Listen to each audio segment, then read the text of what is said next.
From the deepest reaches of the interwebs are two guys here to reveal the secret sauce in helping you develop multiple streams of internet cash flow. Share the knowledge without all the hype. It's the Internet Income Show. Oh, I like that. Now get ready for two regular dudes helping you become a smarter entrepreneur, get more out of life, and set you on the right path to becoming happily unemployable. Your host, Dr. Mike and Eric Louviere.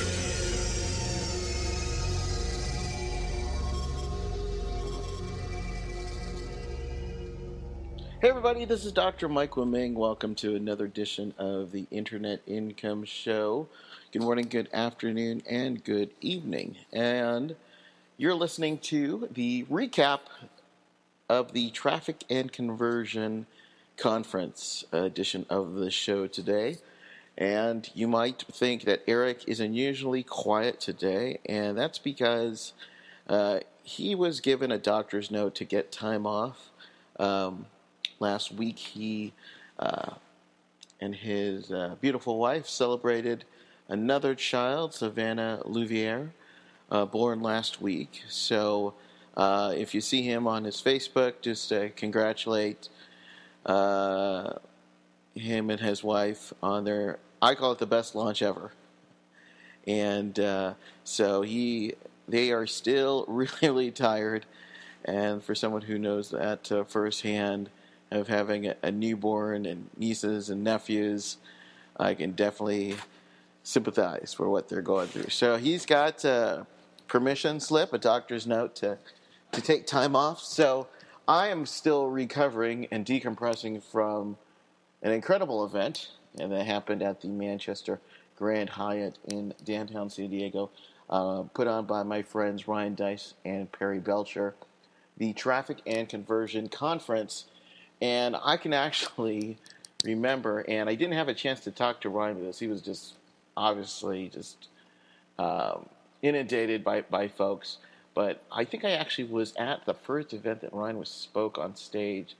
It was at a conference in internet marketing, my first conference in 2003, 10 and a half years ago. And he was on stage. He still looks the same. You know, he looks like he's 17 years old. And he was talking of all things on, actually, I don't even remember what the topic was, but I remember one of the things he said was blogs. There's things called weblogs or blogs, and I don't know a lot about it, but I think it's going to be the next big thing. And obviously, he was right on that. And fast forward a decade later, and I've been to, I think this is the third or so Traffic and Conversion Conference, and but I've been to a number of his other events that he's done solo, and every year it just gets bigger, and speakers and guests. Last year it was Captain Kirk, William Shatner was there, and this time they've got two Shark Tank folks, Kevin Harrington, Kevin Leary, and just tremendous, but I do have to make a few gripes that I'll, you gotta get the good with the bad, get some, a little rant coming up in a few minutes about the event, but you'll have to stay tuned for that. But it started off, drove down. I live locally here in San Diego, so commuted down on there, and read like 2,000 plus people were there, and it was not a typical internet marketing crowd. Generally, in an internet marketing conference, you've got a lot of what you call newbies or beginners, and a minority of people who've got actual businesses on there. There's nothing anything wrong with this, but there was definitely a stronger, more experienced crowd, and it's similar to what I experienced last year as well. You got people who've got tech businesses. You've got employees who've got, some big tech companies, multi-million dollars with venture capital behind them. You've got a lot of people with non-knowledge, non-experience. Definitely not internet marketing crowd, but to help fill the rooms, they do a lot of mass media you've got a lot of people from follow Silicon Valley. You've got people in different technical industries, and it's not the make money online type crowd, but a lot of different experiences. A lot of people who've never heard of what a guru is, which can be make for quite an interesting crowd on there. Now, when I got down and when I registered, and I purchased my ticket a few months ago, and I sprung for the VIP option this time. I didn't do it last year. This time I did it, and the reason I did it is because I just don't like lines. I get really too many crowds. It's I'm not claustrophobic, but just I don't like standing in line, on anything. And sure enough, when I went down there was this big line of people, and they didn't look particularly happy. Now, I've never run an event with 2,000 people. I've done events of 100, 200, 300 plus. I've done small mastermind groups, and I've done bigger ones that I've done in 10 years plus in internet marketing. But I've never run with 2,000 plus. So I can't imagine what they, to run something like that. And of course, you're going to hear about the gripes. I did hear gripes about that it was unorganized, just going in there. I think there was a couple issues. One was the actual ballroom where the conference was at was on the second floor of this massive hotel downtown, the Grand Hyatt. And that's, the big room where they have the 2,000 people. And then to register, you have to go on the fourth floor. And there may have been some signs telling you where to go, but there's a lot of people who are confused, just going in and where to line up. We see this one line, and this one line led to something else. So the actual, the way it was set up, you had to go to the fourth floor to actually go do it, unless you were in the lobby. And they did have people where you'd ask, but it would have been nice if you had signs going on there. I was able to get into the VIP line, which was a lot shorter.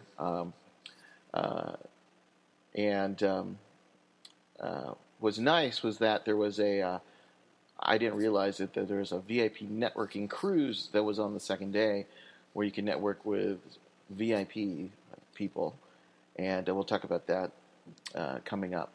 But I was able to get in. They didn't start on time, so that's where some people were griping on there. But Ryan will tell you that his agenda is just a template of what's to come. Things kind of run over, but for some people who need to be specifically on time, they did. I think it started about 45 minutes, but it's just like a concert, right? You got to wait for Axl Rose to come up on stage. It could be an hour, it could be 2 hours, right? So for the rock and roll marketers, you're gonna have to wait a little bit here. So got there, basically hang out with my friend Gary Gill for most of the event. We were up at the VIP at the first row. I never liked sitting on the first row, but they had, I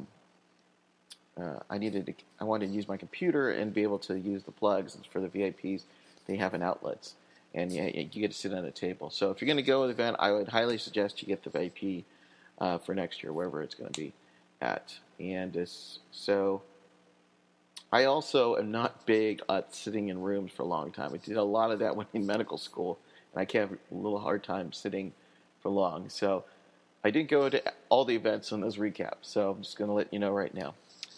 So the first session was with, they had an MC, and he, his job was to, liven up the crowd, and he did an adequate job. I don't remember what his name was, but I'm sure he's a nice guy. But the actual first session was taught by Ryan Deiss, and let me just get my notes here. It was on what's happening next, and kind of a general overview of where he sees internet to come. He made some predictions from last year. Looking at my notes that I had written down, he talked a lot about native advertising. And native advertising is, and I didn't even heard the phrase, but it's similar to contextual advertising. It's a method. I'll read you the definition. I grabbed it from Wikipedia. An online advertising method in which the advertiser attempts to gain attention by providing content in the context of the user's experience Native ad formats match both the form and function of the user experience in which it is placed. The advertiser's intent is to make the paid advertising feel less intrusive and thus increasing the likelihood users will click on it. Basically, it's an advertorial. And basically, your ad looks like an article. So when you have an article in a newspaper, but it really is an ad. And that's all what native advertising is. So if you've ever gone on a big, you've read a news channel like Huffington Post, for example, you'll see an article, but then you'll see links to other articles that look like it's just from that Huffington Post, but it's for other, it really is an ad. And so he talked a lot about that, and that was kind of my big takeaway about how things are changing. They talked about some websites and web agencies you can go to, like Gravity.com and Taboola.com. Talked about consumption. One thing that he had mentioned last year was about how big companies such as Amazon are basically channels for funneling products, to getting products done, and you need to be on Amazon, and if you're not on Amazon, you're basically in trouble, and you need to put all your products. He actually said he was wrong on that, and that you could still build a significant experience by having your own website. So it made the difference between Home Depot. So Home Depot is like Amazon, and when you go into Home Depot, you don't really have the greatest experience. You go into Home Depot, but you don't know where everything is at. Sometimes you have the benefit of going to that mom-and-pop hardware store down the street where you're getting better customer support, and they can tell you exactly what you need. So in that aspect, he was wrong. I still believe that you need to have a significant impact by going to a place like Amazon and having your products in there, because you've got 1 million buyers on there with their credit cards, and they've got the one-click. If you want to purchase something, you can just go on there, and Amazon has already pretty much perfected that experience, the buying experience. So you need to have your products up there. But then they gave the example of Teespring, and Teespring is the company that makes T-shirts. So a strategy that a lot of people have been using that was really popular in marketing was, buying Facebook advertising, where you could then target a specific audience and then sell them T-shirts. So let's say you wanted to target people who were fans of The Walking Dead, and by the way, really looking forward to the second half of the season. And then you would target them, and then you would create funny T-shirts related to The Walking Dead or zombies on there. So you create something that's fun and unique, and it's custom made to exactly what they wanted. And so those are a couple topics that Ryan covered. The next one was on conversion funnel optimization. And basically, they were talking about creating funnels. And the people who were speaking on that was a gentleman named, he was Richard Lindner, who I've known a while, who had been working for Ryan for a long time, and Roland Frazier.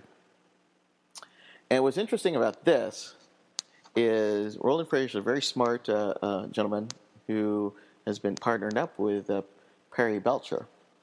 And I found out something very unique, that I realized that Roland had actually, when he got started, he'd actually attended a private workshop that was done by my former business partner and friend, Howie Schwartz. If anybody followed me back in the day, I had a partner named Howie, and we had created a lot of conferences back in 2007, 2008. And Roland, when he got first started, he actually went to Howie's workshop that he was done at his house when he was still green to internet marketing.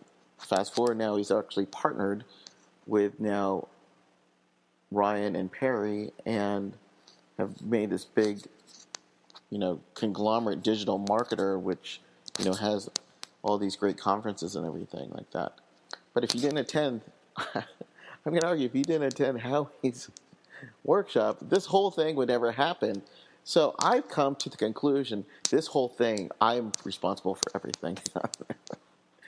Anyway, I digress. But very smart guy. he talked about sequential funnel optimization, how we optimize conversion funnels, and was talking about the importance of creating a funnel and basically funneling things out. So going through an experience and going through a sales process when you're online, and talked about different, having a core offer and then having a higher end, higher priced offer and what they do. And then after that was funny guy, super smart marketer Perry Belcher talked about what he calls the tripwire and giving a smaller, a cheaper product to them to get to know you, to generate more higher end services. And he calls it a tripwire. And having been in direct marketing and talking to some other people who have been involved in, quote, offline businesses, it was really interesting. It's like, I know what Perry's trying to do. He's trying to brand that tripwire thing, but it's also be called a loss leader. So it's a loss leader is a strategy where a product is sold at a price below its market cost to stimulate other sales of more profitable goods. It's a loss leader or tripwire, whatever you want to call it. It's been around, but tripwire sounds pretty cool. And he talked about the example of a guitar pick. So if you go on eBay, there's this company that sells these guitar picks, like 100 guitar picks for a super cheap price. And so why is he doing this? He's doing it because the high-end product was they sell custom-made guitars. So they're identifying people who use a lot of guitar picks, which are generally experienced guitar players who go through these guitar picks like, they're like it's butter. They go through so many of them. Those they identify. Those are people who like custom-made guitars or willing to pay for hiring guitars. So that was really amazing. And he did something with candle wicks. He was the biggest candle wick seller. He focused on something that was really cheap and expensive to get to the desired end result, which was candle making supplies and fragrances and different things like that. So whether you call it a tripwire, some people call it a lead magnet. Some people, well, actually, lead magnet is a free option. Tripwire versus a loss leader, whatever you want to call it. You want to give something for something expensive to generate higher end sales at the end. And then it was lunch and just continuing to network. Met some really big players on there. Got to meet a lot of old friends. And that was the great thing about this is I saw a lot of people back in the day who have been around for years. Guys like Jonathan Mizell and just to name one, who was actually one of my mentors. Same Frank, just get mobbed, Frank Kern. But just seeing people who I haven't seen in a long time. People who I know back in the day, 2003, 2004, still in the game. A lot of people have been out of the industry. And then you get to see some people these kids are just making some tremendous strides and just very, very smart and just see how the industry has grown. Then they came with the breakout sessions. And breakout sessions, again, was kind of weird. Now, being a VIP, we're supposed to be able to get in first into these breakout sessions, but I don't think that message was given across. There was a whole bunch of different sessions that were there, and one in particular, Frank Kern's, and I didn't particularly want to go easy, Frank. I talked to him on a semi-regular basis, but so he was swamped, and my friend Christina was actually helped run up there. She had to call the fire marshal. So if you want to know who called the fire marshal, that was Christina Bentley. And they had too many people. And then when they were trying to get people out, people wanted to go into the next session after that, and there was just like this big traffic jam. It was just a mess on that. But so I don't think I actually went to any of the early breakout sessions. I stuck around for the dirt cheap traffic. How to tap native ad platforms, which was in the big room. And then they just talked about the different websites, web companies, like I had mentioned, like Taboola and gravity.com. And let's see if I'm looking at my notes on anything like that. No, nothing in particular. So I stuck around for that, and then I went into a breakout session. I wanted to go to the one with the T-shirt one. That was Teespring, but I was too busy talking to somebody. I was trying to pull my friend Shelby in the room, and she was just chatting away, and so I couldn't get into that. Long story short, I did end up going to the high ticket sales by a guy named, it was actually Frank Kearns, one of his proteges named Thor. And that's short for, Gulliver is his real name, but he goes by Thor Sales Warlord. And he talked about his way that he makes high-end sales and going through a process of basically reiterating. One thing that I got out of it is you reiterate the sales process. So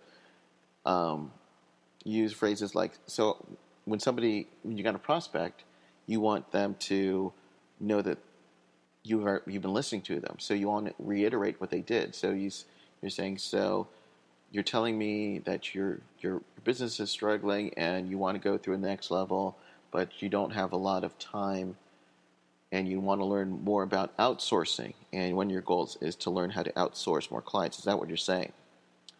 And just basically, it's all common sense, but the way that he explained it was neat, and he has a really great personality, and I enjoyed that. So I went to that breakthrough session, and then there was a keynote by Kevin Harrington, who was the infomercial guy who was on the first 2 seasons of the Shark Tank, and I didn't attend that one. But later on, I did get to speak with him on a product that I was thinking about, and I was really cool that I got to spend a few minutes and really, really brief chatting with him on something like that. And who knows, I have some inroads that I hope to put together and present later on to him. So I'm looking forward to that. But I didn't get to that because I was at dinner, and there was a black tie reception, and I brought down my suit, but I never had time to go do that. And the rest of the time was just spent networking on that. So that was day one, really long day. They really put in a lot of these, back-to-back sessions. And so, you can't go to everything. You also need to have time to network on there.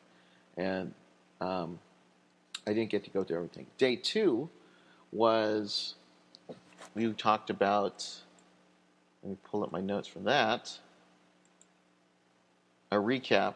And then it was Frank. Frank was there, star of the show, as usual. And, stuff that I've always... What was interesting was that Brian did not want Frank to swear on stage. If you ever know about Frank, he always swears. He always, throws F-bombs like it's no tomorrow. And he didn't want to have that for whatever reason. But he was still able to put in a few expletives in there and somehow got away with it. Just talked about what we call turnkey marketing assets, and what else? What did I write down on here?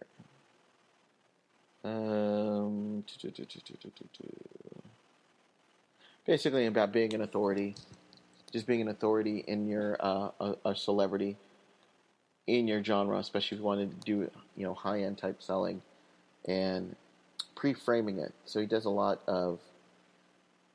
talked a lot about how he was able to, basically in our industry, he's the number one guy in the marketing industry, and how he's able to do that by engaging and establishing goodwill, all about positioning. And he used to, if you remember, he used to have that persona of the surfer guy on there. Now he's in a suit, clean cut, and it's all about positioning. And the reason why he did that, one of the reasons, is because he wanted to attract a different type of crowd into his high-end consulting, a more serious type crowd.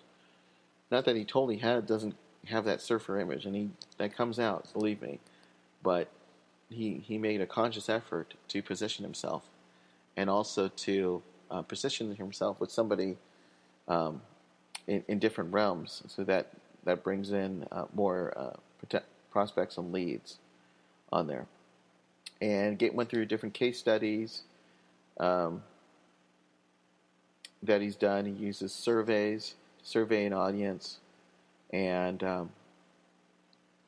uses a survey. It's kind of like a lead magnet, and for people to be engaged. And he's been doing that for years, surveying people. I remember when I was a early student of Frank's back in the day, and we used surveys to help create products, using surveys to create products and finding what they wanted, and then giving them exactly what they wanted. After Frank, they had what's called Wicked Spawn, and this is when they have people who are members of their mastermind team come up and then talk about different just really cool things that they're using for their businesses. Let's see what I can. There's just so much stuff, and I can't. Wish I could get through everything on there.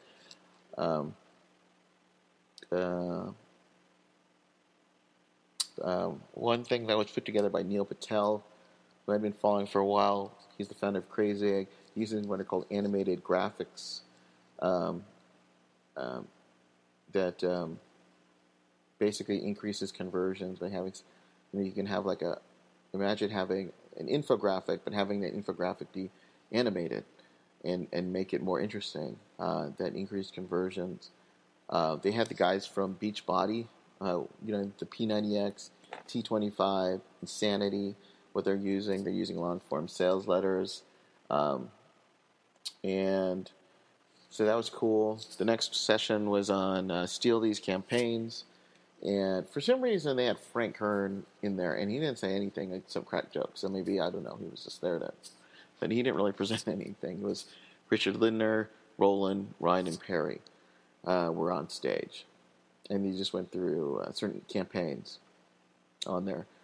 They're in the survival market, so they use that example on there about that kind of rabid audience and what they're using.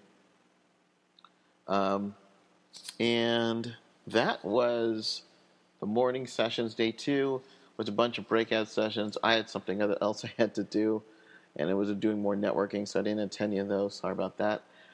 And came back for the dinner, and I got to hear Kevin O'Leary, who was the Mr. Wonderful from Shark Tank, rubs a lot of people the right way, my wife included. But I did catch that in the VIP lounge, and unfortunately I was too busy networking. Went to the VIP cruise that night, which was, I enjoyed it because I just happened to run across some tremendous people and some old friends and some new friends. I got to meet Diego Rodriguez, who worked with Mike Koenig's and training, high-end consulting. Got his version of this conference from a, quote, offline. We were joking because he's an offline marketer and online, and how things were being phrased. So got a lot of insight of there. They had a cruise that goes around the harbor. I've been to one. I have my own mastermind group. We've actually been on there. Never left, never went outside. It was just about networking, and I really enjoyed it. I heard some people, they didn't enjoy it. It really comes down to who you talk to, and I made some connections. I made some deals that I think will be very profitable if it comes to fruition. Day 3 was a 3-day event, and so my gripe. This is my biggest gripe of the event, and it had nothing really to do with Ryan and Perry's event.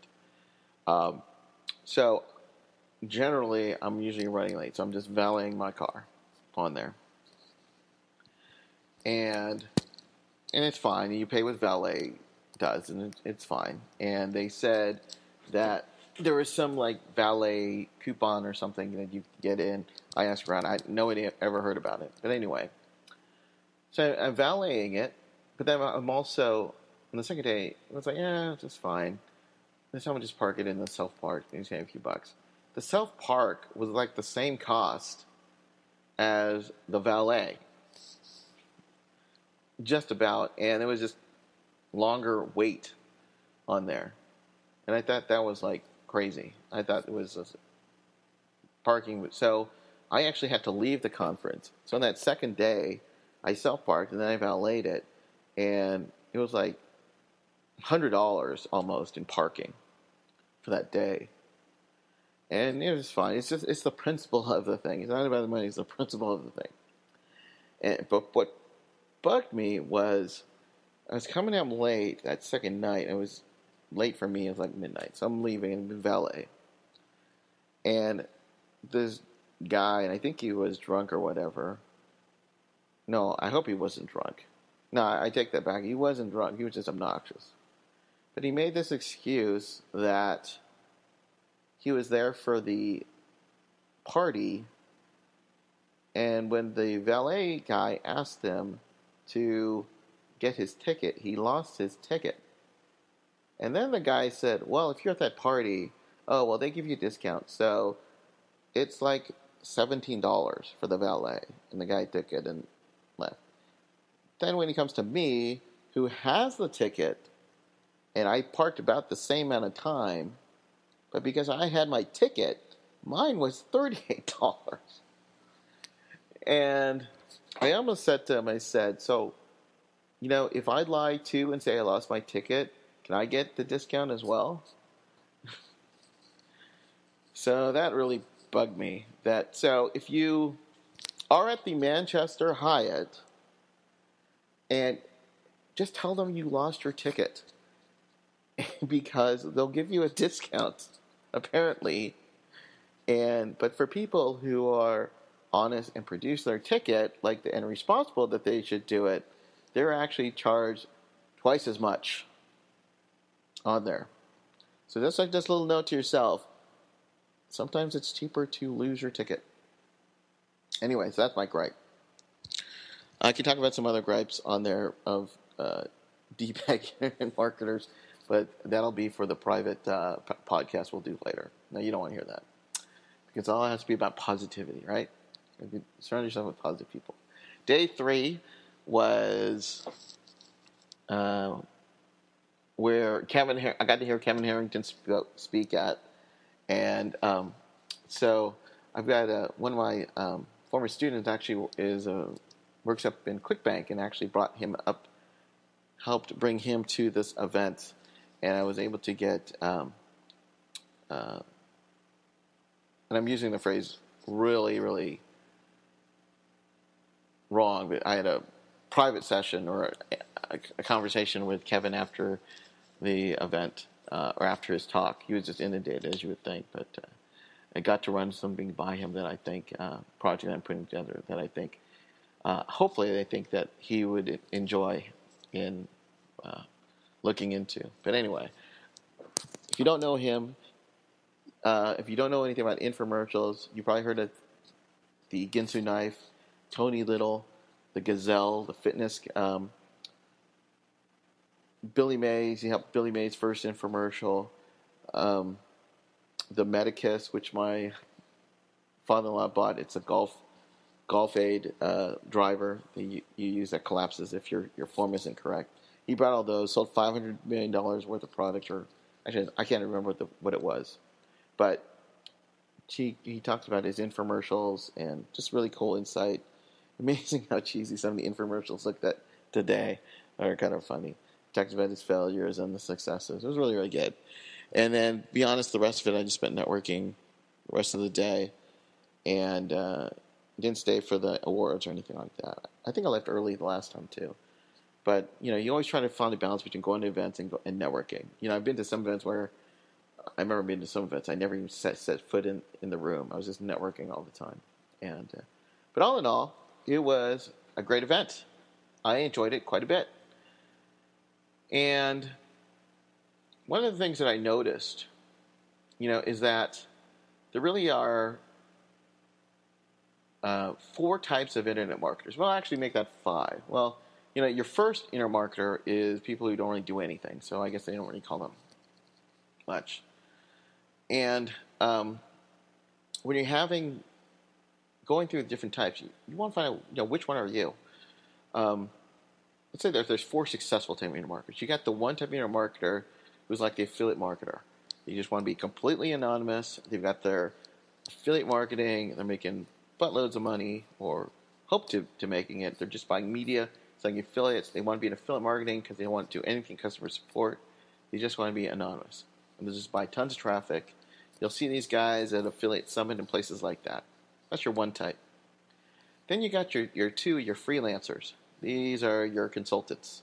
These are, your one-man shows, but they've got these small companies and they're just happy to do it. Last time they were social media evangelists or local business agencies. The next one, I think it's conversion rate optimization experts. This is your consultants on there. Good and bad. They got the independence of having their own company and with their small team. The bad is that there's eventually a ceiling that they hit because they can't grow anymore. They can't take any too many more clients. Then you got your third one, which is your goal is to build, be part of a big company. So these big tech companies that you're a part of. So you're a VP of operations, or you're their marketing, and you're salaried, or you're part of a team, or you've brought on partners, and with that you got big overheads. And then you got your fourth, which is where I kind of fit in, is I've got about 8 to 10 employees, people that work with my different companies and clinics and online things. You still have maintained that independence, but you have room to grow. But there's a big disparity between, your freelancer who's just kind of the one-man shows. A lot of friends are doing that. Can't take any more clients, but their income can change dramatically by how many clients that they had. Then you got your middle ones, have had 100 plus clients done there, but I still want to avoid that kind of big multi-million thing company. Sure, it'd be nice, but you often get that overhead. And talking to some of my internet marketing friends I was talking to one, and he's a famous internet marketer, and what he wanted, his goal wasn't just revenue, he wanted to have a lot of employees. So he ended up having 80 plus employees. Well, with 80 plus employees, you also get 80 plus headaches. You also get 80 plus overhead that can bring in. And I don't think that's the ideal way to do it. You kind of want to find that middle ground. Maybe 8 to 10 employees, allowing the independence. So if you can do it. Now, there's some who I admire because I can't do it. Dropping a bucket, just hey, I'm going to fly to, overseas. I can't do that. I've got people who depend on me, but I can have the independence of not working for a big multi-million company. That I still have some variation. So, what type of internet marketer do you espouse to be? Do you want to be completely anonymous and just buy campaigns? There's a lot of desirability in doing that. Do you want to have people with clients on there? There's some who are affiliate marketers, but if there's a change in Google, their whole business dies the next day. How much control do you have? So there's no right or wrong answer on there. You could become an employee for a big tech company, a big startup, and then you could cash in on there. But you're working your butts off, 100 plus hours a week to get to that launch. And, so there's a lot of different ways. Which one are you? And I saw, he just kind of ran the gamut at this conference of different types of internet marketers. My takeaways from the event was that it's really, really cool going to conferences with 2,000 plus people in internet marketing. Didn't think that would happen. Good to see. See, there's a lot of people, it's an industry that continuing, people are coming in, they're new, they're coming in. There's too many people I hadn't seen, just had a wave. There's some people I'm seeing on my Facebook that I didn't even know that they were there. It was so big and I didn't have a chance to talk to. If you're listening to this and I didn't spend time, I apologize. I wish I could have. Hopefully we can reconnect. There's some who got some fans who were at the podcast. I really enjoyed seeing them. So, and who were saying hi. So appreciate that. So great event. Good job, Ryan and Perry and Roland. For next time, I hope to have new Papa to be, Eric, on the call. And we're also planning to have some guests coming up in the next few weeks to get their perspective on that, and they can truly enjoy putting together this Internet Income Show and sharing you the information. So, hope you got something out of it. I enjoyed putting it together. Until next time, this is Dr. Mike. Keep moving forward. You just listened to the Internet Income Show with Dr. Mike and Eric. Now, get to work.